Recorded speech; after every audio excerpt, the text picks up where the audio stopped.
حضرت عیسیٰ علیہ السلام کو اللہ کریم نے چوتھے آسمان پہ بلا لیا نا، تو دقیانوس نام کا ایک بادشاہ ہوا بنی اسرائیل کے اندر، بڑا ظالم تھا، اس نے گمراہی پھیلا دی، اور جو لوگ معاذ اللہ کفر اور شرک نہیں کرتے تھے انہیں قتل کروا دیتا تھا۔ تو 7-8 نوجوان اپنا ایمان بچا کے بھاگے۔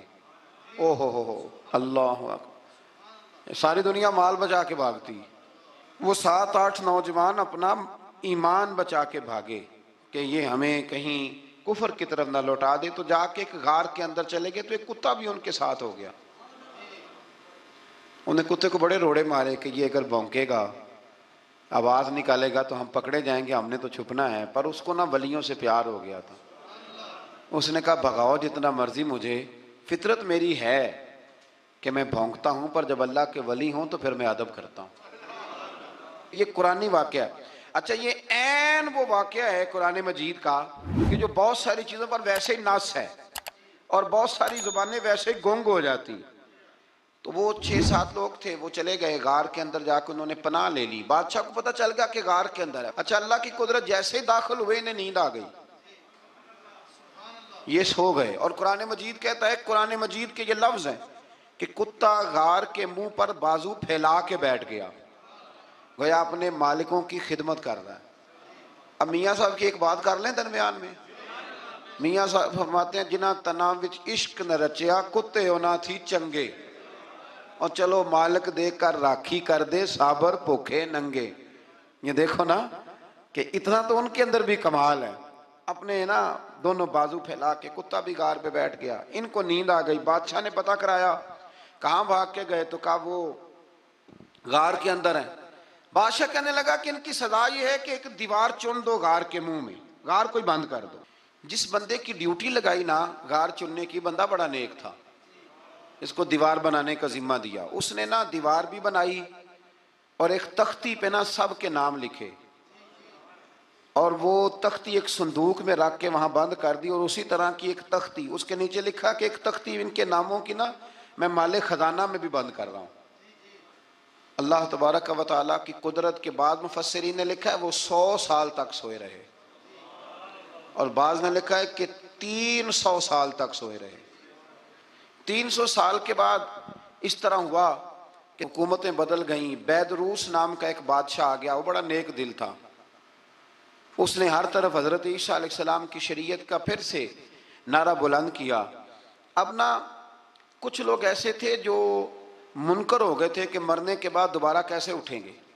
بادشاہ ایک دن حجرے میں گیا، جا کے دعا مانگی، یا اللہ کوئی ایسی بات دکھا جس سے لوگوں کا ایمان پکا ہو جائے۔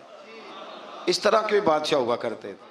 تو رب کریم نے کہا میں نے تو پہلے ایک راز چھپا کے رکھا ہوا ہے، کھول دیتے ہیں۔ اس نے دعا مانگی، اور ادھر کیا معاملہ ہوا، ایک چرواہا بکریاں چرانے والا وہاں سے گزرا۔ اس نے سوچا یہ دیوار ہے، اگر اس کا منہ کھول لوں نا کبھی تو میری بکریاں یہاں تھوڑا سا دھوپ کے اندر سستا لیا کریں گی۔ اس چرواہے نے کیا کیا کہ اس نے وہ دیوار گرائی تاکہ میری بکریاں اندر جایا کریں۔ وہ دیوار گرائی تو اس نے اندر 6-7 لوگ سوئے ہوئے دیکھے، اور کتا بھی سویا ہوا دیکھا۔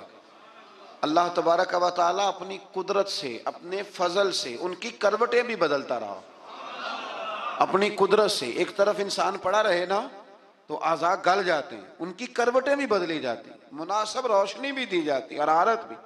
اس نے دیوار گرائی تو ان کی آنکھ کھل گئی، ایک دوسرے سے کہنے لگے آج تو بڑی گہری نیند سوئے ہیں یار، آج تو لمبی نیند پوری کر لی، چلو بھوک بڑی لگی ہے ایک دوست کو بھیجو۔ یہ سارا واقعہ قرآن مجید میں موجود ہے، میں اپنے لفظوں میں بیان کر رہا ہوں۔ جاؤ ایک دوست کو بھیجو بازار سے نا کھانا لے آئے، پیسے وہی 300 سال پرانی کرنسی۔ وہ جب نان بھائی کی دکان پہ گیا نا سامان لینے، اس کو پیسے دیے تو نان بھائی نے ہاتھ پکڑ لیا، کہنے لگا میاں تو کدھر سے آیا، یہ کون سے پیسے؟ اس نے کہا پیسے کاہے کہ میں بھی سوچ رہا ہوں کہ حالات بدلے ہیں، سارے حضرت عیسیٰ کا کلمہ پڑھ رہے ہیں، ماحول اور ہے۔ اس نے کہا تیرے ہاتھ کوئی خزانہ لگ گیا ہے، یہ تو ہم نام سنتے تھے کہ یہاں کوئی دقیانوس نام کا بادشاہ رہا ہے، کوئی خزانہ، بتا کہاں سے لیے؟ شور ہوا، حاکم شہر تک خبر پہنچی، بادشاہ تک پہنچی۔ اس نے بتایا کہ بھئی ہم تو دقیانوس کے ڈر سے بھاگے ہیں، کل بھاگے ہیں یا آج سویرے، اتنا زیادہ ہمیں پتہ نہیں، کل یا آج سویرے بس نا، اتنا سا ہمیں یاد ہے کہ ہم گئے تھے۔ بہرحال لوگ جمع ہو گئے، اکٹھے ہو گئے، غار تک پہنچے۔ اب جو غار کے اندر تھے وہ پتہ کہتے ہیں لگتا ہے ہمارا دوست پکڑا گیا ہے. پکڑا گیا ہے تو اب بندے جمع ہو گئے. وہ اندر ڈر رہے تھے، تسبیح کر رہے تھے، اللہ کو یاد کر رہے تھے. ادھر یہ پہنچ گیا. جب ان لوگوں نے یہ جیتا جاگتا رب کے فضل کا نمونہ دیکھا اور بادشاہ نے کہا کہ یہ کیا ہے، صندوق کھولا تو اس کے اندر وہ تختی لکھی تھی کہ یہ ان کے نام ہے، یہ دقیانوس سے ڈر کے بھاگے ہوئے ہیں، یہاں یہ سو رہے ہیں، اور اسی کی ایک تختی میں نے فلان جگہ بھی دفن کیا. وہ تختی بھی وہاں سے نکل آئی. اب سب لوگوں کی آنکھوں میں آنسو آئے اور سب کہنے لگے لا الہ الا اللہ، لا الہ الا اللہ، لا الہ الا اللہ. سب کہنے لگے ان اللہ علی کل شیء قدیر. جب ان کی بات پوری ہو گئی، لوگوں کے ایمان پختہ ہو گئے، تو اصحاب کہف کہنے لگے کہ ہمیں اب اجازت ہے، ہم پھر دوبارہ غار میں جاتے ہیں. وہ غار میں گئے تو رب نے پھر انہیں موت عطا فرمائی، نیند عطا فرمائی، تحفہ دیا. بادشاہ نے پھر اس کے آگے دیوار بنائی اور وہاں بادشاہ نے ایک مسجد تعمیر کرا دی. لوگ زیارت کرنے جاتے. یہ اصحاب کہف کا ذکر ہے. اب یہاں ہمارے مفسرین نے لکھا ہے کہ وہ جو کتا تھا نا، وہ بھی ساتھ ہی تھا. اللہ قیامت والے دن اسے انسانی، یا تو انسانی شکل ملے گی، یا جیسے رب کا فضل ہوگا رب کریم اسے بھی جنت عطا فرمائے گا. اس نے تبلیغ کی، دین کی. اس نے کیا کیا؟ تبلیغ کی، نمازیں پڑھی، روزے رکھے، حج کیا، 10 ہوتے صحیح اس کیتا کی. اسی آنکھیں نا خدا کے فضل سے ہم پر ہے سایہ غوث اعظم کا، ہمیں دونوں جہاں میں ہے سہارا غوث اعظم کا. لوگ پریشان ہو جاتے ہیں، کہتے ہیں کس طرح کی بات کرتے ہو؟ تو میں نے کہا اصل میں تیرا عقیدہ کچا ہے. وہاں تو کتا چلا جائے ولی کے پاس تو رب اسے جنت دے دیتا ہے، تو جیگتا جاتا مومن جائے تو اللہ کیوں فضل نہیں فرماتا؟ اس سے آگے نا پھر آیت نمبر 32 ہے. اس میں اللہ تبارک و تعالیٰ نے 2 لوگوں کا واقعہ بیان کیا ہے. فرمایا ایک شخص کے انگوروں کے باغات تھے اور چاروں طرف سے انہیں کھجوروں کے درختوں نے گھیر رکھا تھا، اور درمیان میں کھیتی بھی تھی اور بیچ میں دریا بھی بہہ رہا تھا، اور ان باغات نے بہت عمدہ فصل دی. ایک دن یہ شخص اپنے ساتھی سے کہنے لگا میرا مال اور افرادی قوت تم سے زیادہ ہے، مجھے یقین ہے کہ یہ باغ کبھی برباد نہیں ہوگا. اول تو مجھے قیامت کا یقین ہی نہیں معاذ اللہ، لیکن اگر قیامت آئی تو مجھے وہاں سے بھی بہتر مال ملے گا. اس کے دوسرے ساتھی نے کہا تو اپنی اصل کو بھول گیا ہے اور تو نے اپنے خالق کی ناشکری کی جو کہ وحدہ لا شریک ہے. اگر تم نے باغ میں داخل ہوتے وقت ماشاءاللہ لا قوت الا باللہ کہہ دیا ہوتا تو یہ تمہارے حق میں بہتر ہوتا. اگرچہ مال اور اولاد میں تم سے کم ہوں، لیکن میرا ایمان یہ ہے کہ اللہ تعالیٰ مجھے اس سے بہتر نعمت عطا کرے گا، اور آسمان سے کوئی آفت آئی اور تمہارا باغ تباہ و برباد ہو جائے گا، یا اگر اس کا پانی زمین میں دھس گیا تو پھر تم اسے تلاش نہ کر پاؤ گے. بالآخر اس شخص کا باغ برباد ہو گیا. وہ جو کہتا تھا نا مجھے یقین نہیں قیامت نہیں آئے گی، اس کا باغ ہی. اور وہ کف افسوس ملتے ہوئے کہنے لگا کاش میں نے شرک نہ کیا ہوتا، لیکن پھر اس کا کوئی نہ مددگار تھا اور نہ حمایتی. آیت نمبر 45 میں اللہ تعالیٰ نے دنیا کی زندگی کی ناپائیداری کو ایک مثال سے بیان فرمایا کہ آسمان سے بارش نازل ہوئی، گھنا سبزہ نکلا، پھر وہ سوکھ کر چورا چورا ہو گیا، جسے ہوا اڑا کے لے گئی. مال اور بیٹے تو محض جیتی دنیا کا سنگار ہے. جب تک تم زندہ ہو تب تک مال بھی ہیں اور بیٹے بھی ہیں. والباقیات الصالحات، ہاں اگر کچھ ہے باقی رہے گی تو تمہارے اچھے اعمال باقی رہیں گے، اور اگر اولاد نیک ہوئی تو وہ بھی باقیات الصالحات میں شامل ہو جائے گی. آیت نمبر 47 سے فرمایا کہ قیامت کے دن تمام روئے زمین پر ایک کھلے میدان کی صورت میں ہوگا. سب لوگ صف باندھے رب کے حضور اکیلے حاضر ہوں گے اور اپنے اعمال ناموں کو دیکھ کر خوف زدہ ہوں گے. کہیں گے ہائے افسوس اس اعمال نامے کو کیا ہوا، اس نے نہ کوئی صغیرہ گناہ چھوڑا نہ کبیرہ، مگر سب کو شمار کیا. آیت نمبر 50 میں حضرت آدم علیہ السلام کو فرشتوں کے سجدہ، ابلیس کی نافرمانی اور شیطان اور اس کی ذریت کے انسان کے دشمن ہونے کا بیان ہے. آگے پھر ذکر شروع ہو جاتا ہے حضرت موسیٰ علیہ السلام اور حضرت خضر علیہ السلام کا. یہ لفظ خضر بھی ہے اور خضر بھی ہے، یہ 2-3 طریقوں سے پڑھا جاتا ہے. حضرت خضر کے بارے میں مختلف روایات ہیں کہ یہ ولی ہیں کہ نبی ہیں، لیکن مضبوط رائے اکثر بزرگوں کی یہی ہے کہ یہ بھی اللہ کے نبی ہیں، اور بعض نے لکھا ہے یہ ہمیشہ سے زندہ ہیں. یہ 2 اللہ کے نبی حضرت الیاس علیہ السلام اور حضرت خضر علیہ السلام، یہ دونوں ہر سال حج میں بھی جاتے ہیں. ہر سال حج میں بھی جاتے ہیں، کیونکہ ایک روایت ملتی ہے کہ محبوب کریم علیہ السلام حج پہ گئے تو فرمایا میں الیاس اور خضر کو پہاڑوں سے اترتے ہوئے دیکھ رہا ہوں۔ تو جن کو اللہ نے کھلی آنکھیں دی ہوتی ہیں پھر انہیں زیارت بھی ہوتی ہے، انہیں یہ نظر بھی آتے ہیں۔ حضرت خضر علیہ السلام کو اللہ نے علم لدنی عطا فرمایا۔ یہ علم لدنی اللہ جس کو اپنے پاس سے عطا کر دے اس کو علم لدنی کہتے ہیں۔ حضرت موسیٰ علیہ السلام ایک دن تقریر کرتے ہوئے کسی نے پوچھا کہ آپ سب سے بڑے عالم ہیں، فرمایا الحمدللہ۔ تو اللہ کریم نے فرمایا نہیں ہے موسیٰ کلیم آپ سے بڑے بڑے بھی ہیں، بڑے بڑے لوگ ہیں۔ ہمارے ہاں مسئلہ ہے پا نہ پڑی، اور لوگ مناظرہ کرنے آتے ہیں۔ کئی دفعہ لوگ نا مسئلہ بتاتے ہیں تو میں کہتا ہوں جناب آپ نے بتا دیا کہ اب آپ نے حکم کرنا ہے، اب آپ نے حکم کرنا ہے۔ کبھی کبھی کچھ لوگ ایسی باتیں کرتے ہیں وہ جی آپ ایک بندے کا نام لیتے ہیں ذکر کرتے ہیں، تو میں نے کہا چلو ہم نے بھی کہیں کچھ پڑھا ہی ہوگا نا تبھی تو ذکر کرتے ہیں، لیکن جو آتے ہیں نا لوگ وہ مشورہ تمہارے دور میں ہے ہی نہیں۔ جس نے جو لائن پڑھ لیا وہ اس پہ پکا ہو گیا، سارا نہیں نہ پڑھا، سارا پڑھے پھر بات سمجھ میں آتی ہے۔ حضرت موسیٰ کلیم اللہ کے نبی ہیں اور کیا بات ہے ان کی، اور یہ بھی اللہ کا فضل ہوا حضرت موسیٰ نے یہ بات کی تبھی تو ہمیں اتنی شاندار حکمتوں کے پھول ملے، یہ بھی حضرت موسیٰ کا ہی کمال ہے۔ تو حضرت موسیٰ نے کہا کہ اے اللہ وہ جو مجھ سے بڑا ہے عالم ہے وہ کہاں ملے گا جس سے میں حکمت کی بات سیکھوں؟ تو فرمایا جہاں مجمع البحرین ہے نا دو دریا ملتے ہیں وہاں وہ ملے گا۔ حضرت موسیٰ کلیم سے اللہ نے فرمایا کہ جاؤ جہاں دو دریا ملیں گے نا وہاں تمہیں وہ شخص ملے گا۔ تو یا اللہ میں کس طرح؟ فرمایا زادرہ ساتھ لے جاؤ، کھانے پینے کا سامان۔ حضرت موسیٰ کلیم لے گئے، مچھلی بھی لے گئے۔ فرمایا یہ مچھلی جہاں تمہارے برتن سے نکل کے دریا میں داخل ہو وہاں دریا میں شگاف پڑ جائے گا، وہاں وہ تمہیں شخص ملے گا۔ حضرت موسیٰ نے اپنے خادم حضرت یوشع بن نون علیہ السلام کو بھی ساتھ لیا۔ یہ بعد میں حضرت موسیٰ علیہ السلام کے جانشین ہوئے۔ یہ دونوں سفر پہ نکل گئے، ایک جگہ پہ پہنچے جہاں پہاڑ تھا ساتھ دریا بھی تھا، اس کے نیچے آرام کرنے لگے۔ حضرت موسیٰ کلیم سو گئے تو یوشع بن نون علیہ السلام موجود تھے، مچھلی جھٹ سے نکلی دریا میں داخل ہو گئی، وہاں راستہ بھی بن گیا۔ اب اٹھے حضرت موسیٰ کلیم جب اٹھے تو فرمایا چلو چلیں، تھوڑا آگے جا کے فرمایا بھوک لگ رہی ہے کھانا تو نکالو۔ انہیں یاد آیا، کہنے لگے حضور مچھلی تو دریا میں چلی گئی تھی۔ فرمایا تو نے بتایا ہی نہیں، وہی تو ہماری منزل تھی جہاں مچھلی دریا میں گئی۔ پھر وہاں سے واپس آئے قدموں کے نشانوں پہ، وہاں پہنچے جہاں مچھلی گئی تھی تو وہاں ایک شخص لیٹا ہوا تھا چادر لے کے۔ آپ نے سلام لی تو انہوں نے کہا وعلیکم السلام یا موسیٰ کلیم اللہ۔ تو آپ نے فرمایا آپ کون ہیں؟ فرمایا میں وہی ہوں جس کو آپ تلاش کر رہے ہیں۔ تو فرمایا آپ نے مجھے کیسے پہچانا؟ فرمایا جس رب نے تمہیں بھیجا ہے نا اس نے ہی مجھے بتایا ہے کہ موسیٰ آ رہے ہیں، موسیٰ آ رہے ہیں۔ اب حضرت خضر نے جو کچھ فرمایا وہ بڑا شاندار ہے۔ فرمایا موسیٰ کچھ باتیں ایسی ہیں جن کا آپ کو علم ہے اور مجھے نہیں، اور کچھ ایسی ہیں جن کا مجھے علم ہے اور آپ۔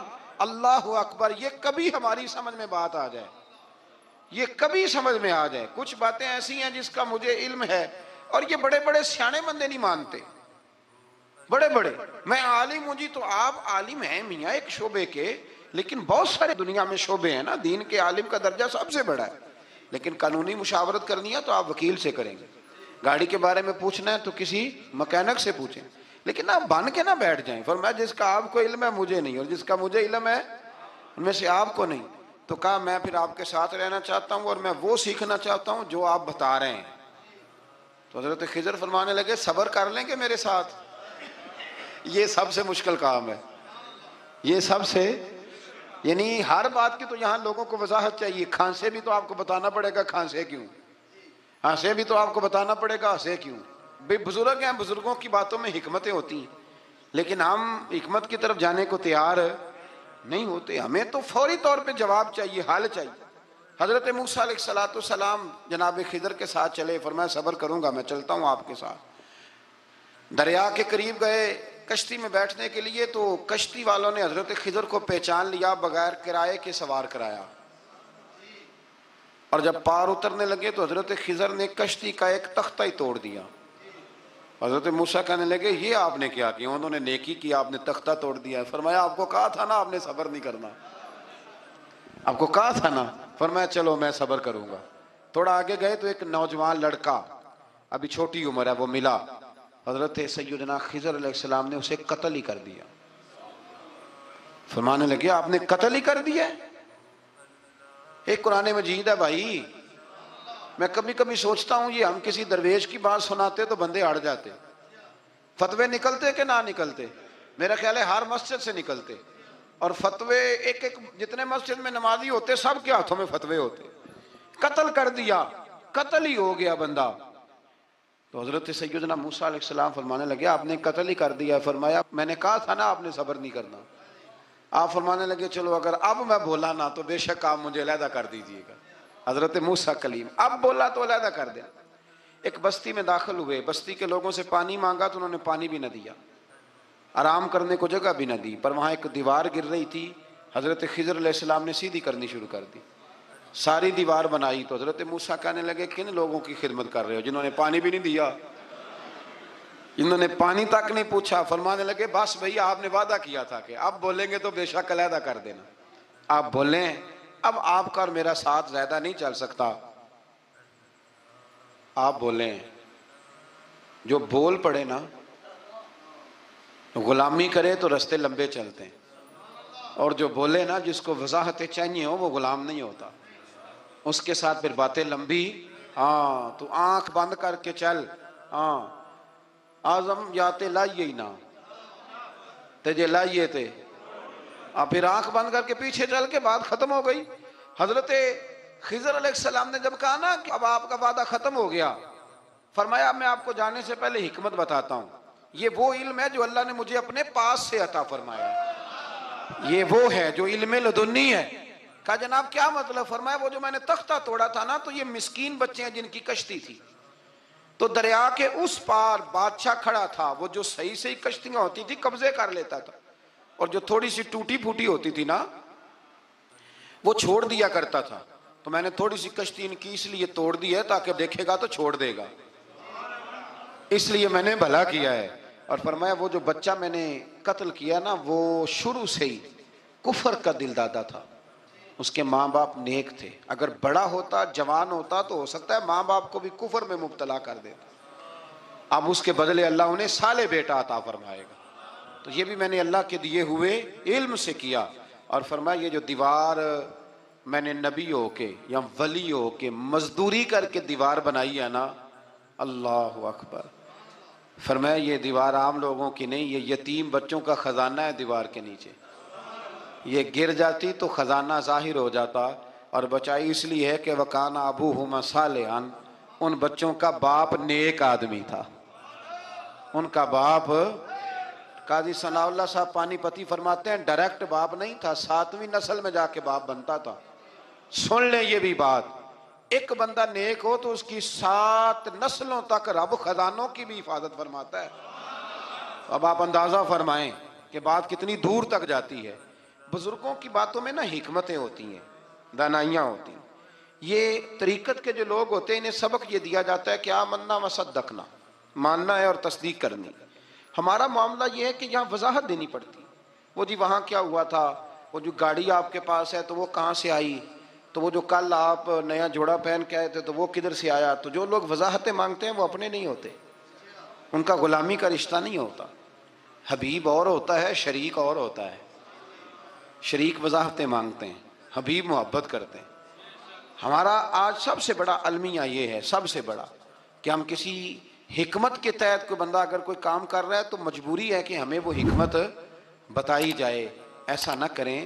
یہ طریقہ حضرت غوث اعظم رضی اللہ تعالیٰ عنہ، حضور غوث پاک رضی اللہ تعالیٰ عنہ کو ایک شخص ملنے آ گیا، ملا علی قاری نے لکھا ہے، آپ کے ایک مرید نے کہا چل میرے پیر سے ملنے، کہنے لگا میں نہیں جاتا ملنے کسی پیر شیر سے، کہا نہیں آؤ تو صحیح۔ وہ آیا نا تو اس نے دیکھا کہ 50 گھوڑے عربی نسل کے کھڑے ہیں غوث پاک کے دروازے، موٹے تازے چوڑے عربی نسل کے گھوڑے۔ اس کے دل میں خیال آیا، کہنے لگا یار سواری کے لیے اگر رکھے ہیں تو ایک بھی کافی تھا، 50 کی کیا ضرورت تھی۔ اللہ اکبر۔ اب واقعی 50 کھڑے تھے، مرید کے پاس جواب ہی کوئی نہیں تھا، کہنے لگا یار پتہ مجھے بھی کوئی نہیں، لیکن حضرت صاحب نے رکھے ہیں تو حکمت ضرور کوئی ہوگی، حکمت ضرور کوئی، اس کی کوئی حکمت ہوگی۔ اللہ اکبر۔ وہ چلے گئے واپس، وہ روز تنقید کرتا کیسا تیرا پیر ہے 50 گھوڑے رکھے ہوئے، کیسے تیرا پیر ہے 50 گھوڑے رکھے ہوئے؟ کچھ دن گزرے تو ملا علی قاری کہتے ہیں وہ اعتراض کرنے والے کے پیٹ میں کوئی تکلیف ہوئی، بغداد کے سب سے بڑے طبیب کے پاس گیا، اس نے کہا تیرا تو جگر تباہ ہو گیا ہے، عربی نسل کا ایک گھوڑا چاہیے، اس کو ذبح کریں گے، اس کا جگر نکالیں گے، اس کی دوائی بنا کے تجھے کھلائیں گے، اور 50 گھوڑے ہوں گے تو بچے گا۔ اب پریشان ہو گیا، کہنے لگا گھوڑے ہیں تو صحیح، پر جو میں حال کر رہا ہوں گا گھوڑے تو نہیں ملیں گے، میرا تو جوتوں والا کام ہے، وہ شاید مل جائیں۔ لیکن جب انسان مرنے لگتا ہے تو پھر اس کو ڈوبتے کو تنکے کا سہارا۔ اپنے دوست کے پاس گیا، کہنے لگا چل تیرے پیر کے پاس چلیں۔ اس نے کہا تجھے نہیں لے کے جانا، تو تنقید کرتا ہے، کہتا ہے ایک دفعہ چاہیے کیا؟ کہا گھوڑے۔ کہنے لگا تیرے لیے رکھے ہیں کوئی؟ جا دوڑ جا، میرے حضرت صاحب کی ضرورت کیا ہے؟ لیکن جب غوث اعظم کی خانقاہ میں داخل ہوئے نا تو حضور غوث اعظم اٹھ کے ملے۔ اللہ والے دلوں میں باتیں نہیں رکھتے، ماتھا چوما اور فرمانے لگے میاں تو ایک دن نا میری گلی سے گزر رہا تھا تو میری تیرے اوپر نظر پڑی، تو مجھے نظر آیا تو بیمار ہوگا، اور تیرا علاج عربی نسل کے 50 گھوڑوں کی وجہ سے ہوگا، تو میں نے تیرے لیے لا کے کھڑے کیے ہوئے ہیں، تیرے لیے ہی کھڑے کیے ہیں۔ اب تو نا گھر بھی لے جانے کی ضرورت نہیں، چارہ بھی میرے مرید ہی ڈال دیا کریں گے۔ تو اس طرح کرنا، روز آنا ایک گھوڑا لے جانا، پھر اگلے دن آنا تو دوسرا۔ وہ خدا کے بندے تیرے لیے رکھے تھے، تو تنقید کر رہا ہے۔ اللہ کے بندے پردہ پوش ہوتے ہیں، ہاں شرط یہ ہے کہ وہ بندہ صالح ہو، دیندار ہو، وہ والا پیر نہ ہو جو نماز بھی نہ پڑھے اور گھوڑے 15 رکھے ہوئے ہوں اس نے، وہ والا معاملہ نہ ہو۔ تو میرے عزیز یہ یاد رکھیں کہ اللہ تبارک و تعالیٰ کا بندہ جب آپ کا روحانی علاج کرتا ہے نا، روحانی علاج سے مطلب جادو ٹونے کا علاج نہیں، روحانی علاج وہ ہوتا ہے کہ میرے گناہوں کا علاج ہو جائے، حسد بغض کینہ عداوت یہ نکل جائے، تو وہ کچھ ایسے نسخے بتاتا ہے جو سمجھ میں مرید کی نہیں آتے لیکن وہ ضروری ہوتے ہیں۔ انہی نسخوں کو استعمال کرنے سے انسان کا فائدہ ہوتا ہے۔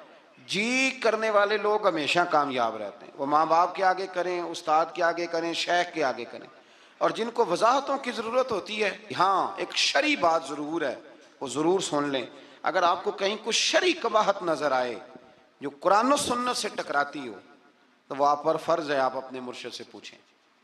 کتنی بڑی بات کر رہا ہوں، یعنی جو چیز قرآن و سنت سے ٹکرا رہی ہو اس کی وضاحت طلب کرنا ضروری ہوتا ہے، اور جو دین سے نہ ٹکرائے اس پر آپ وضاحتیں پوچھتے ہیں تو پھر اس کا مطلب ہے کہ آپ علاج کرانے میں سنجیدہ نہیں ہیں۔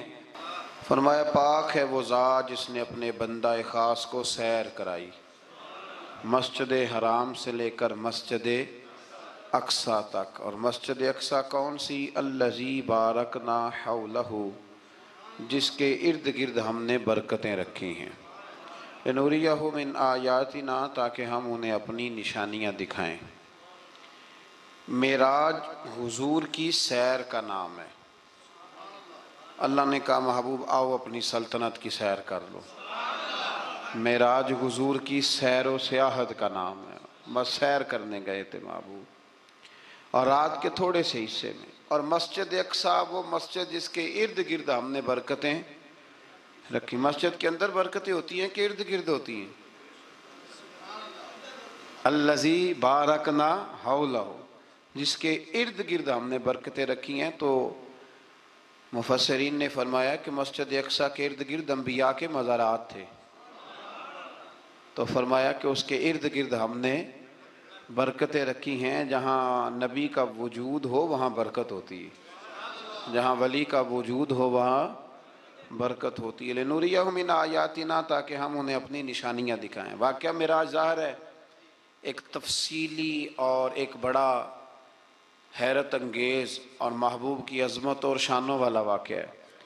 تو اللہ تبارک و تعالیٰ نے 15ویں پارے کا اور سورہ بنی اسرائیل کا آغاز اسی آیت سے فرمایا ہے۔ آیت نمبر 4 سے بیان ہوا ہے کہ بنی اسرائیل کو بائبل میں بتا دیا گیا تھا کہ وہ زمین میں 2 مرتبہ فساد اور سرکشی کریں گے، چنانچہ یہ دونوں مواقع آئے اور اللہ نے ان پر جابر بندے مسلط کیے۔ آیت نمبر 11 میں اللہ تعالیٰ نے فرمایا کہ انسان بڑا ہی جلد باز ہے، اسے بڑی جلدی ہے، بڑی جلدی کرتا ہے۔ آیت نمبر 12 میں بتایا کہ ہم نے نظام لیل و نہار کو اپنی قدرت کی 2 نشانیوں، اور ہم نے دن کو روشن بنایا تاکہ تم اپنے رب کا فضل تلاش کرو اور سالوں کی گنتی اور حساب کو جان لو۔ آیت نمبر 13 سے بتایا کہ ہم نے ہر انسان کا اعمال نامہ اس کے گلے میں لٹکا دیا ہے، یعنی اللہ کی قضاء و قدرت میں جو طے ہے وہ ہو کے رہے گا، اور قیامت کے دن یہ اعمال نامہ ایک کھلی ہوئی کتاب کی صورت میں ہوگا۔ بندے سے کہا جائے گا اپنا اعمال نامہ پڑھو، آج تم خود ہی احتساب کرنے کے لیے کافی ہو۔ جس نے ہدایت کو اختیار کیا تو اسی کا فائدہ اسی کو پہنچے گا، اور جس نے گمراہی کو اختیار کیا تو اس کا وبال بھی اسی پر آئے گا۔ اور کوئی بوجھ اٹھانے والا دوسرے کا بوجھ نہیں اٹھائے گا، اور ہم اس وقت تک عذاب دینے والے نہیں جب تک کہ اتمام حجت کے لیے ہم رسول نہ بھیج دیں۔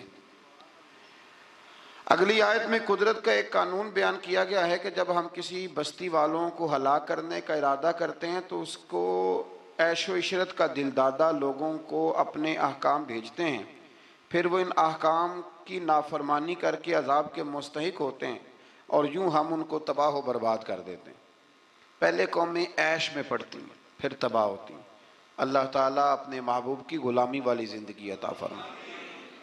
اللہ آیت نمبر 18 میں فرمایا کہ جو صرف دنیا کے فائدے کا طلبگار ہو تو ہم اس کو اس دنیا میں جتنا چاہیں دے دیتے ہیں، اور پھر اس کا انجام جہنم ہوتا ہے۔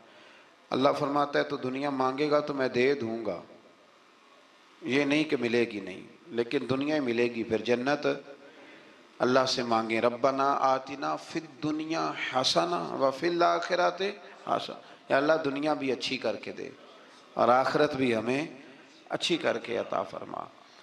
آیت نمبر 21 میں ایک دوسرے پر دنیا میں فضیلت کا ذکر کرتے ہوئے فرمایا کہ آخرت کے بڑے بڑے درجے ہیں اور ان کی فضیلت بھی بہت بڑی ہے۔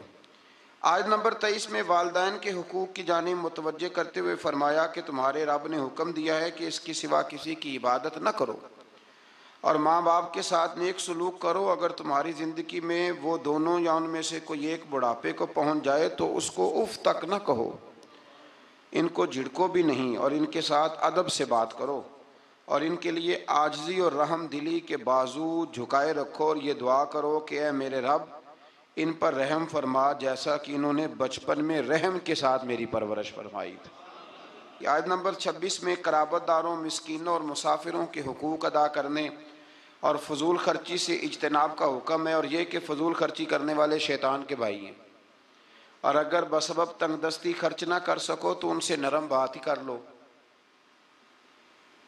فرمایا رشتہ داروں پہ خرچ کرو، اپنی ذات پہ فضول خرچی نہ کرو، اور اگر تم خرچ نہیں کر سکتے، غریب ہو تو کم از کم اخلاق کا مظاہرہ ہی کر لو، رشتہ داروں کے اندر تلخ جملوں کا تبادلہ تو نہ کرو۔ آیت نمبر 29 نے تسلسل کے ساتھ احکام کا بیان ہے، تسلسل کے ساتھ۔ نمبر 1 فرمایا خرچ کرنے میں بخل، ہرس اور فضول خرچی کے درمیان میانہ روی کو اختیار کرنا، یعنی نیک کاموں میں کھلے دل سے خرچ کرنا اور مباح کاموں میں اعتدال کے ساتھ خرچ کرنا، اور ناجائز کاموں میں بالکل خرچ نہ کرنا۔ نمبر 2 ارشاد فرمایا کہ افلاس کے خوف سے اولاد کو قتل کرنے کی تمہیں ممانعت ہے، اور یہ کہ سب کا رزق دینے والا اللہ ہے۔ نمبر 3 میں فرمایا کہ زنا بہت بری چیز ہے، اس سے بچو۔ نمبر 4 میں قتل ناحق کی ممانعت ہے، اور قصاص لینے میں حد اعتدال میں رہنے کا حکم ہے۔ نمبر 5 میں یتیم کا مال کھانے کی ممانعت ہے، اور اس کے بالغ ہونے تک اس کے مال کی حفاظت کا حکم ہے۔ نمبر 6 وعدوں کے پورے کرنے کا حکم دیا گیا، یہ آیت نمبر 29 میں سارے احکام ہیں۔ اور نمبر 7 ناپ تول میں خیانت کی ممانعت کی گئی۔ نمبر 8 جس چیز کا علم نہ ہو اس کے در پہ ہونے کی ممانعت کی، جس کا پتہ نہیں اس مسئلے میں پڑھنے سے اللہ نے یہ تو بڑا مشکل کام بتا دیا۔ یہاں تو جس کو بالکل بھی نہیں نہ پتا وہ بھی 1 2 3 فتوے تو دن میں دے ہی دیتا ہے، اللہ ماشاء اللہ۔ فرمایا جس کا پتہ نہیں اس کام کے پیچھے بے شک کان آنکھ دل ان سب سے روز قیامت سوال ہوگا۔ 9 نمبر میں فرمایا تکبر اور اطراء کے چلنے والے ٹھیک نہیں کرتے، ان کی مذمت ہے۔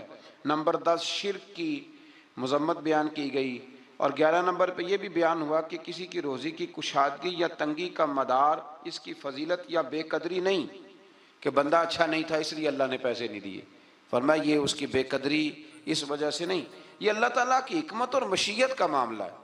اللہ زیادہ بہتر جانتا ہے کہ کسی کو اس نے کیا دینا ہے۔ ان تفصیلات کے بعد فرمایا اے رسول یہ وہ حکمت والی باتیں ہیں جن کی ہم نے آپ کی طرف وحی فرمائی ہے۔ اقوال زری لکھے ہوتے ہیں نا، آپ اس طرح کریں، سورہ بنی اسرائیل کی آیت نمبر 29 لکھ کے لگائیں۔ میں اکثر نا جب کوئی بندہ کہتا ہے نا اقوال زری، تو میں کہتا ہوں پہلے بتاؤ قرآن سارا تم نے لکھ کے لگا لیا، یاد کر لیا، حدیثیں ساری لکھ لی؟ اب تو انگریزوں کے قولوں کو اقوال زری بنا کے لوگ بیان کرتے ہیں۔ تو میں کہتا ہوں پہلے قرآن حدیث اپنے اللہ کے بندوں کی باتیں تو پوری کر لو، تم تو دور نکل گئے ہو۔ اللہ فرماتے ہیں یہ حکمت والی باتیں ہیں، یہ تھوڑی حکمت والی بات ہے کہ رب فرما رہا ہے کہ کسی کی روزی کا کشادگی یا تنگی کا مدار اس کی فضیلت یا بے قدری پہ نہیں، بلکہ تو اللہ بہتر جانتا ہے کہ اس کو کیا دینا ہے۔ یہ بہت بڑی حکمت والی بات۔ آیت نمبر 40 میں کفار اور مشرکین کی اس خبیث فطرت کو بیان کیا گیا کہ خود تو بیٹوں کی تمنا کرتے ہیں اور اللہ کی طرف بیٹیوں کی نسبت کر کے کہتے ہیں کہ فرشتے معاذ اللہ اللہ کی بیٹی ہیں۔ آیت نمبر 44 سے بیان ہوا کہ 7 آسمان اور زمینیں اور جو بھی ان میں ہے اپنے اپنے انداز میں اللہ کی تسبیح کر رہے ہیں، ہر چیز اللہ کی حمد کے ساتھ اس کی تسبیح کر رہی ہے، لیکن تم ان کی تسبیح کو سن نہیں سکتے۔ آیت نمبر 45 میں فرمایا کہ منکرین آخرت قرآن کی تعلیمات سے استفادہ کرنے سے محروم رہے اور ان کے دل و دماغ حق کو قبول کرنے کی سعادت سے محروم ہیں، اور فصیح و بلیغ قرآن سن کر بھی نبی پر سحر زدہ ہونے کا تان کرتے ہیں معاذ اللہ۔ آیت نمبر 49 میں بتایا کہ منکرین آخرت کہتے ہیں کہ جب ہماری ہڈیاں گل سڑ کے ریزہ ریزہ ہو جائیں گی تو کیا ہمیں اثر نو پیدا کیا جائے گا؟ اللہ تعالیٰ نے فرمایا تم پتھر بن جاؤ یا لوہا یا کوئی اور مخلوق جو تمہارے خیال میں بہت سخت ہو، وہی رب ذوالجلال دوبارہ پیدا کرے گا جس نے تمہیں پہلے پیدا فرمایا تھا۔ آیت نمبر 52 میں عمدہ بات کرنے کا حکم دیا گیا، اور آیت نمبر 56 میں بتایا کہ باطل معبود اپنے پوجنے والوں کی تکلیف کو دور کرنے یا بدلنے کی قدرت نہیں رکھتے۔ آیت نمبر 61 سے ایک بار پھر فرشتوں کے آدم کو سجدہ کرنے اور شیطان کے انکار کرنے کا ذکر ہے، اور اس بات کا بھی کہ شیطان جو کچھ بھی کر لے اللہ کے خاص بندوں پر اس کا داؤ چلتا نہیں ہے۔ آیت نمبر 67 میں فرمایا کہ جب سمندری طوفان میں گر جاتے ہیں تو معبودان باطلہ کی بجائے صرف اللہ کو پکارتے ہیں۔ کافر بھی اس وقت اللہ ہی کو پکارتے ہیں، لیکن نجات کی صورت میں یہ لوگ پھر شرک میں مبتلا ہو جاتے ہیں۔ آیت نمبر 68 میں مشرکوں کو متنبہ کیا گیا کہ اگر ان پر کوئی آفت آ گئی یا انہیں خشک سرزمین میں کہیں دنسا دیا گیا یا کسی اور مصیبت میں مبتلا کیا گیا تو اللہ کے سوا کوئی نجات دینے والا نہیں ہے۔ آیت نمبر 70 میں بنی آدم کی عزت اور کرامت کا ذکر ہے کہ اللہ نے بنی آدم کو اپنی مخلوقات میں بہت سو پر فضیلت عطا فرمائی ہے۔ آیت نمبر 71 میں انسانوں کو اپنے پیشواؤں کے ساتھ بلائے جانے، دائیں بائیں اعمال نامے لینے والوں کو کامیابی کا بیان ہے، اور جو دنیا میں حق سے اندھا ہے وہ آخرت میں بھی اندھا ہے۔ قیامت میں اس کا کوئی پیشوا ہوگا اسی کے ساتھ ہی بلایا جائے گا نا۔ جو ساری زندگی کہتا رہے میں مانتا ہی نہیں کسی کو، کوئی امام نہیں، کوئی تقلید نہیں، کوئی شے نہیں، تو وہ کدھر جائے گا؟ ہاں اسی کے ساتھ جائے گا۔ اللہ تبارک و تعالیٰ سمجھنے کی توفیق عطا فرمائے۔ پھر اللہ تبارک و تعالیٰ نے آیت نمبر 73 سے کفار کے آپ صلی اللہ علیہ وسلم کو راہ حق سے ہٹانے کے باطل ارادوں کا ذکر فرمایا۔ اللہ تعالیٰ نے حق کے راستے میں آپ کی ثابت قدمی کو اپنا فضل قرار دیا ہے۔ آپ کو جزیرہ عرب سے نکالنے کی کفار کی سازش کا ذکر کرتے ہوئے فرمایا کہ وہ ایسا کرنے میں کامیاب ہو بھی جائیں تو برے انجام سے بچ سکتے نہیں۔ اشارتاً 5 نمازوں کا حکم فرمایا، فجر کی فضیلت کا بیان کیا، نماز تہجد کی ترغیب، اور رسول اللہ صلی اللہ علیہ وسلم کے لیے مقام محمود جو مقام شفاعت کبریٰ ہے، جہاں کھڑے ہو کے رسول پاک امت کی سفارش فرمائیں، عطا کیے جانے کا بیان ہے۔ آیت نمبر 81 سے حق کی آمد اور باطل کے نیست و نابود ہونے کا بیان ہے، اور یہ کہ قرآن میں اہل ایمان کے لیے شفا بھی ہے اور رحمت بھی ہے۔ آیت نمبر 83 میں انسان کی اس فطرت کا ذکر ہے کہ نعمتوں پر ناشکری اور مصیبت پر نا امیدی کا اظہار کرتا ہے، یہ اس کی فطرت ہے۔ آیت نمبر 85 میں اس امر کا بیان ہے کہ یہود نے رسول اللہ صلی اللہ علیہ وسلم سے روح کے بارے میں سوال کیا تو اللہ تعالیٰ نے فرمایا کہ اے رسول صلی اللہ علیہ وسلم کہہ دیجئے کہ روح میرے رب کے امر سے ہے اور تم کو محض تھوڑا سا علم عطا کیا گیا۔ اس سے یہ بتانا مقصود ہے کہ جن چیزوں کی حقیقت جاننے پر ہدایت اور نجات موقوف نہیں نا، ان کے در پہ ہونے کی تمہیں ضرورت بھی نہیں ہے۔ آیت نمبر 88 میں ایک بار پھر قرآن کے مثل لانے کا چیلنج اور کافروں کے عجز کا بیان۔ آیت نمبر 90 سے مشرکین مکہ کے بعد فاسد مطالبات کا ذکر کرتے ہوئے فرمایا کہ انہوں نے کہا ہم اس وقت تک آپ پر ایمان نہیں لائیں گے حتیٰ کہ آپ ہمارے لیے زمین سے پانی کا کوئی چشمہ جاری کر دیں، یا آپ کھجوروں اور انگوروں کے باغات کے مالک بن جائیں جن کے نیچے نہریں بہہ رہی ہیں، یا آپ ہمیں جس عذاب سے ڈراتے ہیں وہ لے آئیں، یا آسمان کو ٹکڑے ٹکڑے کر کے ہم پہ گرا دیں، یا اللہ اور فرشتوں کو ہمارے سامنے بے حجاب کر دیں، یا آپ کے لیے سونے کا گھر ہو، یا ہم آسمان پر چڑھ جائیں اور پھر آسمان سے ہم پر کتاب نازل کریں جس کو ہم پڑھیں۔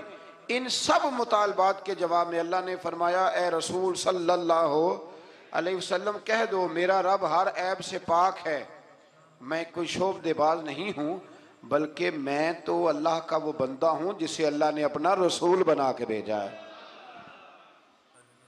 یہ کچھ لوگ نا شعبدوں کی باتیں کرتے ہیں، آج بھی کرتے ہیں، فلانے پیر صاحب ہیں جی، یہ جو کچھ لوگ بڑے بڑے نادان ہیں نا، یہ ساری آپ پڑھ لیں آیت نمبر 90، تو وہی سارے سوالات ہیں جو آج کا بد مذہب ولیوں کے بارے میں کرتا ہے، کہتا ہے اگر ایسے ہیں تو پھر یہ کر دیں پھر وہ کر دیں۔ او خدا کے بندو، ولی شعبدے دکھانے نہیں آتے، بندوں کو رب سے ملاتے ہیں، ان کا کام پیغام حق دینا ہے، ان کا یہ کام نہیں ہے۔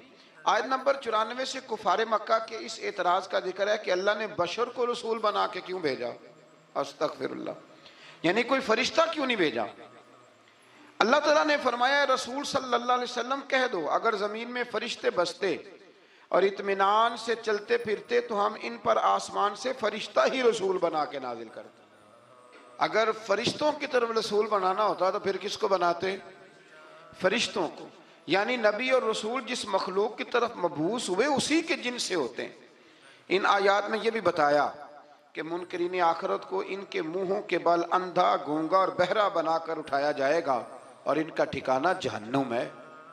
آیت نمبر 100 میں فرمایا کہ آپ کہیے اگر بالفرض تم میرے رب کی رحمت کے خزانوں کے مالک ہوتے تو تم خرچ کے ڈر سے ان کو روکے رکھتے، اور دراصل انسان ہے ہی بخیل، یہ کنجوس ہے، یہ اللہ کی دی ہوئی توفیق سے بھی اس کے رستے میں خرچ کرنے کو تیار نہیں ہوتا۔ آیت نمبر 101 سے موسیٰ علیہ السلام کو 9 معجزات عطا کیے جانے، فرعون کا آپ کو ساحر کہنے، فرعون کے غرق ہونے اور بنی اسرائیل کے زمین میں آباد ہونے کا ذکر ہے۔ آیت نمبر 105 میں قرآن مجید کو بتدریج تھوڑا تھوڑا نازل کر کے نازل کرنے کی حکمت یہ بتائی گئی کہ رسول ان پر ٹھہر ٹھہر کے پڑھیں گے، ان کے لیے قرآن کو سمجھنے میں آسانی ہوگی۔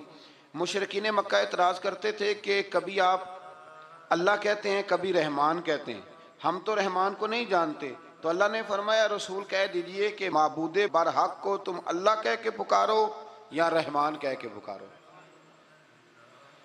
تم اسے جس نام سے بھی پکارو گے سب اسی کے نام ہیں، اور اسے پکارنے میں میانہ روی سے کام لو۔ آخری آیت میں فرمایا کہ اللہ کی نہ کوئی اولاد ہے، نہ کوئی اس کی سلطنت میں اس کا شریک ہے، نہ اسے کسی مددگار کی ضرورت ہے، اور آپ اس کی کبریائی کو بیان کرتے رہیے۔ آگے شروع ہو جاتی ہے سورہ کہف۔ اصحاب کہف کا نام تو سنا ہے نا ماشاءاللہ آپ حضرات۔ پہلے اس کی فضیلت میں ایک حدیث نہ بیان کروں؟ نبی کریم صلی اللہ علیہ وسلم نے فرمایا، یہ مسلم شریف کی حدیث ہے، دجال آئے گا قیامت کے قریب اور بڑے لوگوں کو گمراہ کرے گا، تو حضور نے فرمایا جو سورہ کہف کی 10 آیات زبانی یاد کر لے نہ وہ دجال کے فتنے سے بچ جائے گا۔ اللہ توفیق عطا فرمائے۔ اور غور کریں میں کیا عرض کرنے لگا ہوں۔ قرآن مجید کہتا ہے قد جاءکم من اللہ نور و کتاب مبین، اے لوگو تمہارے پاس اللہ کی طرف سے نور آیا اور کتاب مبین آئی۔ تو میلاد والے رسول کے ساتھ جو چیز آئی ہے وہ قرآن پاک ہے، قرآن آیا حضور کے ساتھ۔ قرآن پاک کی تلاوت خوبصورت ہو محفل میلاد میں، ویسے تو سارا قرآن ہی حضور کی نعت ہے، سارا قرآن ہی، اور میں حیران ہوتا ہوں کہ نقیب اعلان کر رہا ہوتا ہے سارا قرآن حضور کی نعت ہے، نعت کا کہہ رہا ہوتا ہے سارا قرآن حضور کی نعت ہے، تو پھر ان سے کہنا چاہیے نا پڑھے چند آیتیں، سنا پھر آپ شعر ہی رہے ہیں، چند آیات کی تلاوت کریں نا، مہربانی فرمائے۔ آپ نے کہا ہے نا سارا قرآن حضور کی نعت ہے، ذوق سے تلاوت کی جائے محفل میلاد میں، سارا قرآن ہی حضور کی نعت ہے، پر جن میں ذرا خاص وضاحت کے ساتھ حضور کا علم شریف ہے، فضائل ہیں، خصائل ہیں، شانیں، جن آیات میں چہرہ والضحیٰ کا ذکر ہے، زلف واللیل کا ذکر ہے، سینہ علم نشرح کا ذکر ہے، حضور علیہ السلام کی نظر مازاق کا ذکر ہے، جس میں رسول پاک کے علم مبارک کا ذکر ہے، جس میں حضور کی رحمت کے تذکرے ہیں، یہ آیات تلاوت کی جائیں اور اچھا قاری تلاوت کرے اور پھر تلاوت کر کے ان کا ترجمہ بالکل سادہ ترجمہ ایک قوم تک پہنچا دیا جائے تو محفل میلاد میں یہ خوبصورت خدمت ہوگی۔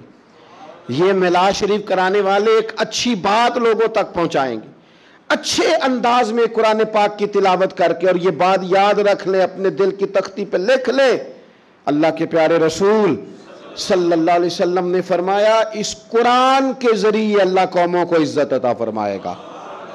تو میلاد شریف کے اندر آپ اچھے قراء کو ضرور دعوت دیں، بہترین قرآن مجید کی تلاوت آپ سنیں اور اچھے انداز میں آپ نبی پاک علیہ الصلاۃ والسلام پر نازل ہونے والی اس کتاب کی تلاوت سنیں۔ دوسری بات یہ کہ میلاد شریف میں نعت پڑھی جاتی ہے۔ نعت کہتے ہیں حضور کی تعریف کو، بڑی سونی کر کے نبی پاک کی تعریف کی جائے، بڑی سونی کر کے۔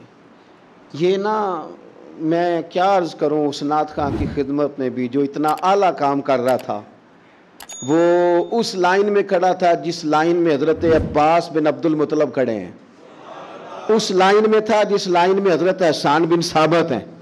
اس صف کا نمائندہ ہو کے کہاں اپنے آپ کو کمزور کر بیٹھا ہے، 20,000 پہ 25,000 پہ، اتنا اعزاز والا کام، اور کہاں اپنے آپ کو گرا لیا اس نے، یہاں تک لے آیا اپنے آپ کو۔ نعت شریف تو جذبات تھے بندہ مومن کے، اور نعت کے لیے مشہور آدمی کی ضرورت نہیں، ذوق اور شوق کی ضرورت ہے۔ علاقے کے آپ بچوں کو کہیں وہ حضور کی نعت شریف پڑھیں، نبی پاک کا تذکرہ کریں، سونا کر کے حضور کا ذکر کریں۔ آپ کو پتہ ہے حضرت عباس رضی اللہ تعالیٰ عنہ نے عرض کی یا رسول اللہ آپ کی نعت پڑھنا چاہتا ہوں، آپ کا قصیدہ لکھا ہے، تعریف لکھی ہے، پڑھنا چاہتا ہوں، پڑھوں؟ تو نبی کریم علیہ السلام سادہ بھی کہہ سکتے تھے پڑھ دو، لیکن حضور نے پتہ کیا فرمایا، یا رسول اللہ آپ کی تعریف لکھی ہے، پڑھوں؟ تو حضور نے فرمایا پڑھیے، اللہ آپ کے دانتوں کو سلامت رکھے۔ اتنا اعزاز نعت کا، اتنا اجر حضور کی نعت کا۔ حضرت حسان بن ثابت رضی اللہ تعالیٰ عنہ جو نعت پڑھتے تھے تو وہ نعت کیا تھی؟ کافر معاذ اللہ جو نبی پاک علیہ السلام پر اعتراضات کرتے تھے نا، حضرت حسان بن ثابت شعروں میں ان کا جواب دیتے تھے۔ حضرت حسان بن ثابت جب نعت پڑھتے تھے، او نعت کا تو اپنا اعزاز تو پہچان یار، تو اپنی عظمت کو تو سمجھ، تیرا درجہ کیا ہے۔ جب حضرت حسان نعت پڑھتے تھے تو رسول پاک ہاتھ اٹھا کے دعا مانگتے تھے، اے اللہ روح القدس کے ذریعے، اے اللہ جبریل امین کے ذریعے میرے حسان کی مدد فرما۔ حضور ان کی مدد کی دعا کرتے تھے کیونکہ وہ حضور کی تعریف کر رہے ہیں۔ تو آپ دیکھیں یہ اعزاز کتنا بڑا ہے، یہ مرتبہ کتنا بڑا ہے۔ بنو نجار بہت اعلیٰ قبیلہ تھا مدینہ منورہ کا۔ کاش میرے بیٹے حضور کی نعت پڑھنے لگے، کاش آپ کے بیٹے حضور کی نعت پڑھنے لگے، کاش ہماری بیٹیوں کی زبانوں پر نبی پاک کے ترانے جاری ہو جائیں، کاش یہ سلیقے سے، یہ باوضو ہو کر، یہ طہارت کے ساتھ اپنے محبوب کریم علیہ السلام کے نعت خواں بن جائیں۔ اس باپ کے مقدر جاگ گئے جس کی اولاد حضور کے تذکرے کرنے والی بن گئی، وہ بڑے منصب پر فائز ہو گیا جس کے بچے نبی پاک کی مدح خوانی کرنے لگے، ثنا خوانی کرنے لگے۔ بنو نجار قبیلے کی بچیاں حضور مدینے آئے تو دف بجاتی، وہ ننھی بچیاں جو بیٹھ کر وہاں دف بجاتی تھی، رسول پاک کی جانب اشارے کر کے گاتی تھی کہ ہم ہیں بچیاں نجار کے عالی گھرانے کی، خوشی ہے آمنہ کے لال کے تشریف لانے کی، ہمیں خوشی ہے آمنہ کے لال کے تشریف لانے کی۔ وہ نا حضور کا ذکر کرتی ہیں، نبی کریم علیہ السلام کی تعریف کرتی ہیں تو حضور ان کے پاس سے گزرے۔ تو ابو داؤد شریف میں جو حدیث کے لفظ ہیں بڑے کمال ہیں، بڑے میٹھے ہیں، ان میں جو رعنائی اور حسن کے جو جذبے ہیں اور جو ان بچیوں کے لیے اعزاز ہے اور نعت خواں کے لیے جو خوشخبری ہے وہ سمجھنے والی ہے۔ وہ بچیاں حضور کی تعریفیں کر رہی تھی، وہ کہہ رہی تھی ہم بنو نجار کی قبیلے کی اعلیٰ بچیاں ہیں. ہمارے مقدر دیکھو ہمارے پڑوسی کون بنے ہیں؟ مدینے والے مصطفیٰ کریم علیہ السلام. اس لیے خوش ہیں کہ حضور ہمارے پڑوسی بن گئے، مدینے آ گئے، حضور ان کے قریب سے گزرے. تو ایک جملہ میٹھا ٹھنڈا پیارا حسین ایک جملہ حدیث میں ملتا ہے. حضور نے کہا نبی کریم ان کے قریب سے گزرے تو ان بیٹیوں کی طرف پلٹ کر دیکھ کر حضور فرمانے لگے میرا رب جانتا ہے کہ مجھے بھی تم سے بڑی ہی محبت ہے. ہن میں اپنی حیاتی تو قربان نہ جاواں، ویکھو محمد محمد پکیندے گزر گئی. اللہ جانتا ہے کہ مجھے بھی تم سے بڑی محبت. تو یہ نعت خوانی، نعت پڑھنا، نعت سننا، یہ تو بڑا اعزاز کا کام، یہ تو بڑی فضیلت کا کام ہے. پھر اس کے بعد باری آتی ہے بیان کی. واعظ و نصیحت کے لیے بہت زیادہ جوش خطابت کی ضرورت نہیں ہوتی. نبی پاک صلی اللہ تعالی علیہ وسلم کے سیرت کے سوانے کے کچھ مطالعہ کی ضرورت ہوتی. اگر ہم اپنی مسجد کے خطیب کے پاس ہی وقت پہ چلے جائیں نا جمعہ پڑھنے، تو امید ہے کہ وہ ایک آیت کا ترجمہ تو کریں گے ہی، چند احادیث مبارکہ تو ہمیں سنائیں گے. آپ کسی کے پاس بیٹھ جائیں، اس کا خطابت میں بڑا نام ہونا ضروری نہیں، اس کا حضور کا غلام ہونا ضروری ہے. ایسے خطباء کو دعوت دیں جو اہل سنت کے مسلمات کی روشنی میں کتاب و سنت کا نچوڑ لا کے آپ کو وہ بیان کریں اور آپ کو سنائیں. نبی پاک علیہ السلام کی سیرت اگر بیان کی جاتی، حضور کے فضائل، خصائل، شمائل، تعریفیں اگر کی جاتی، ہماری اولادوں کے دلوں میں حضور کی محبت پیدا ہوتی. اور میرا یقین ہے کہ جس دن ہم قوم کو حضور کی سیرت سنانے میں کامیاب ہو گئے نا، اس قوم کو جینے کا سلیقہ آ جائے گا، انہیں زندگی گزارنے کے ڈھب نصیب ہو جائیں گے. انہیں سمجھ آ جائے گی کہ معاشرے کے اور سوسائٹی کے اندر سکون سے، چین سے، وقار سے کس طرح رہا جا سکتا ہے اگر ہم کامیاب ہو جائیں. اس لیے حضور کی سیرت بیان کی جائے، اخلاق عالیہ کا تذکرہ کیا جائے، اوصاف جمیلہ بیان کیے جائے، فضائل، شمائل، سیرت کا ایک باب ایک تقریر میں بیان کیا جائے. اور حضور کے فضائل بیان کرنا کتنا اعزاز کا کام ہے. آپ قرآن پاک پڑھیں نا، رب نے اپنے نبی کے فضائل بیان فرمائے.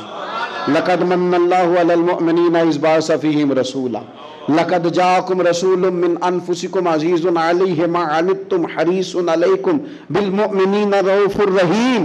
یا ایھا النبی انا ارسلناک شاہدا ومبشرا ونذیرا وداعیا الی اللہ باذنہ وسراجا منیرا وما ارسلناک الا رحمتا للعالمین. کہاں کہاں رب کریم نے اپنے محبوب کے فضائل بیان کیے. ان کو کھولا جائے، ان کو بیان کیا جائے، ان کی تفسیریں پڑھی جائیں، قوم کے دلوں میں، لوگوں کے دلوں میں حضور کی محبت بٹھائی جائے. آپ دیکھیے سنن ترمذی کتاب المناقب میں حدیث ہے، حضرت عبداللہ ابن عباس فرماتے ہیں چند صحابہ بیٹھ کے حضور کا ذکر کر رہے تھے، مختلف انبیاء کا تذکرہ کر رہے تھے. کسی نے کہا حضرت ابراہیم خلیل اللہ ہیں، جناب اسماعیل ذبیح اللہ ہیں، حضرت موسیٰ کلیم اللہ ہیں، حضرت عیسیٰ کلیمت اللہ ہیں. باتیں ہو رہی تھی، حضور بھی آ گئے. فرمایا جو تم نے کہا میں نے سن لیا، سنو پھر اعلیٰ وانا حبیب اللہ. میں فخر سے نہیں کہتا مجھے رب نے اپنا محبوب بنایا ہے، میں فخر سے نہیں کہتا. حضور فرمانے لگے سنو، قیامت کے دن حمد کا جھنڈا میرے ہاتھ میں ہوگا پر میں فخر سے نہیں کہتا.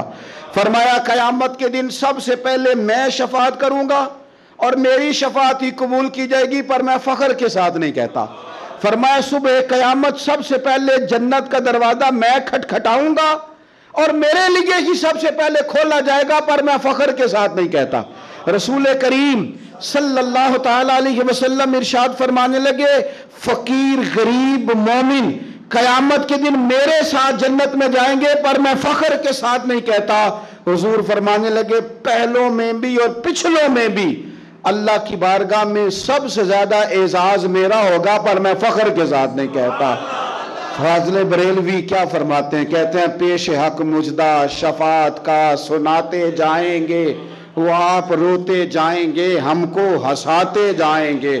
باغ جنت میں محمد مسکراتے جائیں گے صلی اللہ تعالی علیہ وسلم. باغ جنت میں محمد مسکراتے جائیں گے. پھول رحمت کے گریں گے ہم اٹھاتے جائیں گے. اور کیا کسی نے خوب کہا, خلد میں ہوگا ہمارا داخلہ اس شان سے ہم یا رسول اللہ کا نعرہ لگاتے جائیں, یا رسول اللہ کا نعرہ لگاتے جائیں. تو حضور نے تو خود اپنے فضائل بیان کیے, لہذا بہترین گفتگو. پھر صلاۃ و سلام ہوگا محفل میں. یہ جو درود و سلام ہے نا, دیکھیں نا انداز کیا ہے. ان اللہ و ملائکتہ یصلون علی النبی, اللہ بھی, اللہ کے فرشتے بھی نبی کریم پر درود بھیجتے ہیں. یا ایھا الذین آمنو, اے ایمان والو, یعنی اپنے لفظوں میں ترجمہ کر لیں, اے میرے نبی کے ماننے والو, صلو علیہ وسلموا تسلیما, تم بھی محبوب پر درود بھیجو اور خوب سلام پڑھو. تم بھی درود بھیجو اور خوب سلام پڑھو. پھر ہمیں سکھایا نا ہمارے امام نے کہ کہنا ہے مصطفیٰ جان رحمت لاکھوں شم بزم ہدایت پہ لاکھوں سلام, جس کے گچھے سے لچھے جڑے نور کے ان ستاروں کی نصرت پہ لاکھوں سلام. اور فرمانے لگے ان کی باتوں کی لذت پہ بے حد درود, ان کے خطبے کی ہیبت پہ لاکھوں سلام, اور جس سہانی گھڑی چمکا طیبہ کا چاند اس دل افروز ساتھ پہ لاکھوں سلام. اور کہنے لگے میں سلام پڑھ رہا تھا تو فرشتے بھی میرے کان میں آ کے باتیں کرنے لگے, مجھ سے خدمت کے قدسی کہیں ہاں رضا, ہاں رضا, مصطفیٰ جان رحمت پہ لاکھوں سلام. مجھ سے خدمت کے قدسی کہے ہاں رضا, مصطفیٰ جان رحمت پہ. اور نبی کریم علیہ السلام فرماتے ہیں تو ایک بار درود پڑھ رب تیرے اوپر 10 بار رحمت کرے گا. اور حضور فرمانے لگے تو 10 بار درود پڑھ اللہ 100 رحمت نازل کرے گا. اور حضور فرماتے ہیں تو 100 بار درود پاک پڑھ اللہ تیری پیشانی پہ قیامت میں لکھ دے گا کہ یہ بندہ منافقت سے بھی بری ہے, جہنم کی آگ سے بھی بری ہے. تو درود شریف پڑھا جاتا ہے ہماری محفل میں. پھر دعا ہوتی ہے, اور دعا تو عبادت کا مغز ہے نا, اور دعا تو عین عبادت ہے. اور حضور نے فرمایا جو رب سے مانگے رب راضی ہوتا ہے, جو نہ مانگے ناراض ہوتا ہے. اور دعا کی ترتیب بھی یہی ہے کہ پہلے اللہ کی حمد ہو, پھر حضور پہ درود ہو, پھر اس کے بعد دعا ہو. تو مجھے بتائیں جب محفل پاک میں ہم قرآن پاک پڑھیں گے, نعت پڑھیں گے, کتاب و سنت کی روشنی میں خطاب سنیں گے, حضور پر درود و سلام پڑھ کے ہاتھ اٹھائیں گے تو وہ تو کریم ہی بڑا ہے.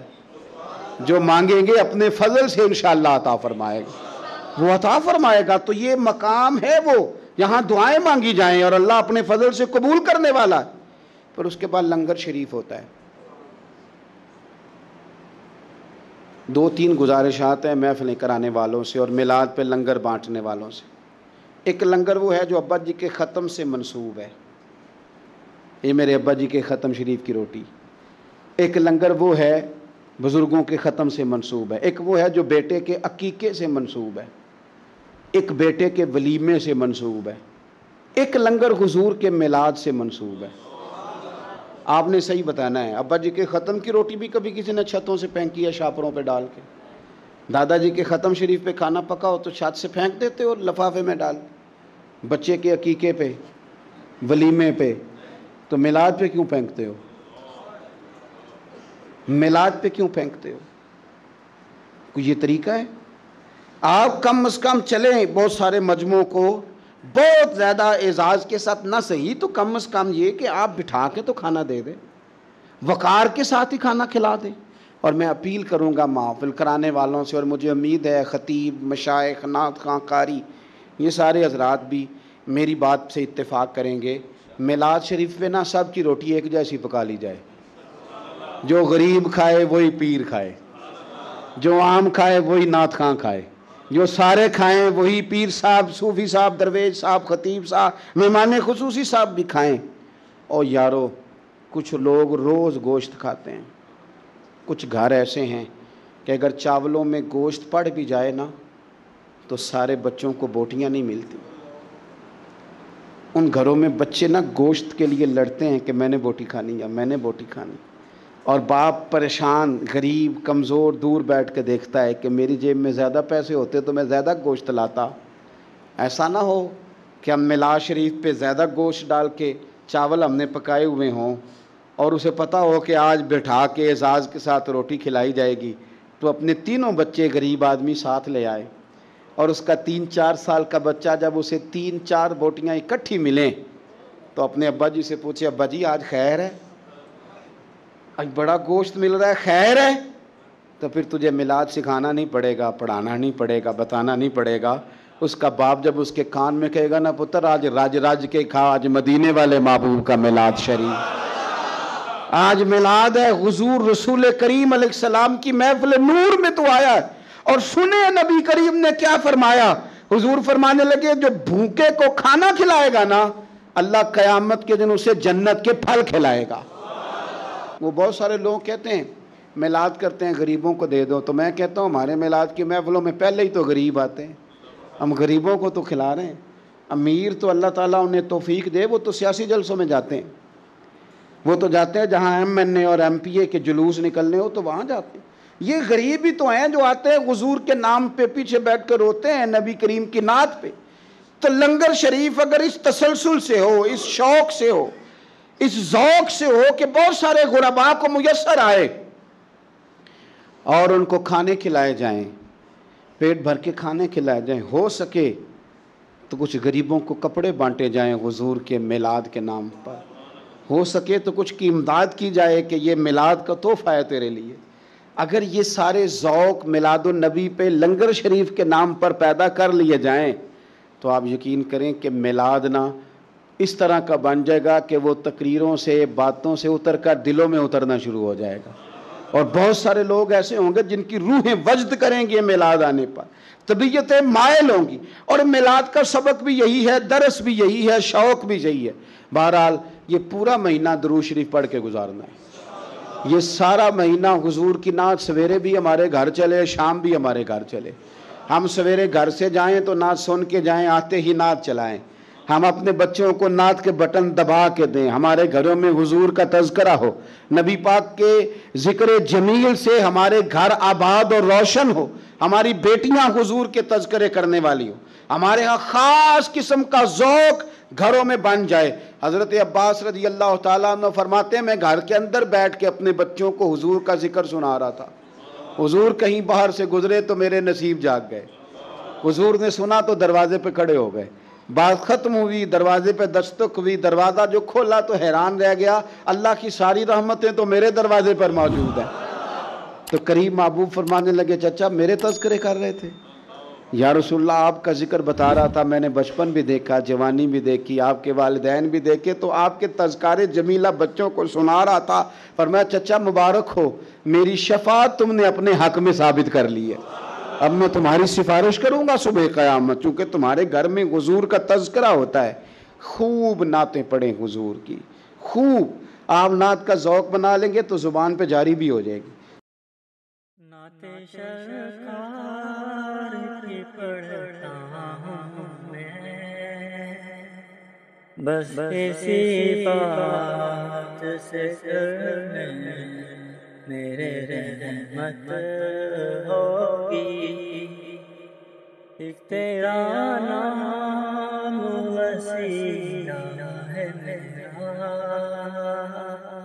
رنج و غم میں سینہ سے راحت ہوگی، یہ سنا ہے کہ بہت گھور اندھیری ہوگی، قبر کا خوف نہ رکھنا ہے دل، وہاں سرکار کے چہرے کی زیارت ہوگی، ان کو مختار بنایا ہے میرے مولا نے، خلد میں بس وہی جا سکتا ہے جس کو ہنسنے کے بابا کی اجازت ہوگی، نعت سرکار کی پڑھتا ہوں میں، بس اسی بات سے گھر میں میرے رحمت ہوگی۔ عصر کا دن بھی عجب دیکھنے والا ہوگا، زلف لہرا کے جب آئیں گے، پھر قیامت میں بھی ایک اور قیامت ہوگی۔ زلف لہرا کے جب آئیں گے، پھر قیامت میں بھی ایک اور قیامت ہوگی۔ نعت سرکار کی پڑھتا ہوں میں، بس اسی بات سے گھر میں میرے رحمت ہوگی۔ ہمارے جتنے بھی صوفیہ کرام ہیں، جتنے بھی اولیاء اعظام ہیں، ان سب کا سب سے بڑا اور اہم درس یہ ہے کہ انسان پوری طور پر اپنے آپ کو اپنے اللہ تعالیٰ کے سپرد کر دے۔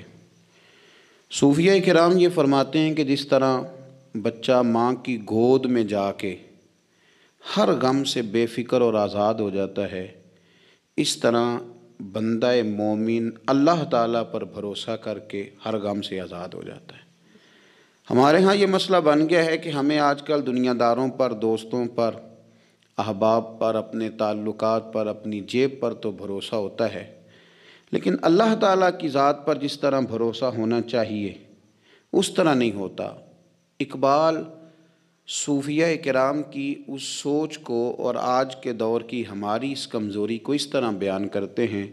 وہ کہتے ہیں نگاہ فقر میں شان سکندری کیا ہے، اور خراج کی جو گدا ہو وہ کیسری کیا ہے، بتوں سے تجھ کو امیدیں خدا سے نو امیدی، مجھے بتا تو صحیح بھلا اور کافری کیا ہے۔ لوگوں سے امیدیں رکھنا اور رب سے نا امید ہو جانا، اس سے بڑی اور کافری کیا ہے۔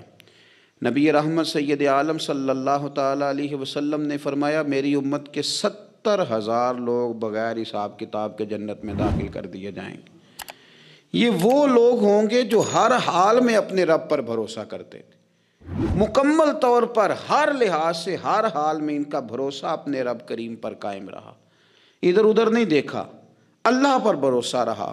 محبوب سبحانی، غوث سمدانی، شیخ لاسانی، سیدنا شیخ عبد القادر جیلانی، سرکار غوث اعظم شہنشاہ بغداد رضی اللہ تعالیٰ عنہ اپنے عقیدت مندوں کو، ارادت مندوں کو، اپنے زیر تربیت لوگوں کو اور صبح قیامت تک اپنے ساتھ عقیدت رکھنے والے لوگوں کو یہ درس دیتے ہیں۔ آپ ارشاد فرماتے ہیں الفتح الربانی میں کہ اگر تو دنیا اور آخرت کی بادشاہت چاہتا ہے تو اپنے آپ کو مکمل طور پر اپنے رب کریم کے حوالے کر دے۔ غور کیجئے گا سرکار غوث پاک کے فرمان پر، فرماتے ہیں اگر تو دنیا اور آخرت کی بادشاہت چاہتا ہے تو مکمل طور پر اپنے آپ کو اپنے رب کے حوالے کر دے، اس طرح تو امیر ہو جائے گا۔ اور اپنے نفس کی خواہشات پر کنٹرول کرنا مشکل ہوتا ہے نا، فرماتے ہیں تو اپنے آپ کو اپنے اللہ کے سپرد کر تو اپنے نفس پر بھی حاکم ہو جائے گا اور غیروں پر بھی حاکم ہو جائے گا۔ اللہ پر جو لوگ بھروسہ کر لیتے ہیں اور اپنے آپ کو رب کے حوالے کر دیتے ہیں، اللہ ان کے لیے دنیا اور آخرت میں کافی ہو جاتا ہے۔ ہمیں اللہ تعالیٰ سرکار غوث پاک رضی اللہ تعالیٰ عنہ کی ان تعلیمات کو سمجھنے کی توفیق عطا فرمائے۔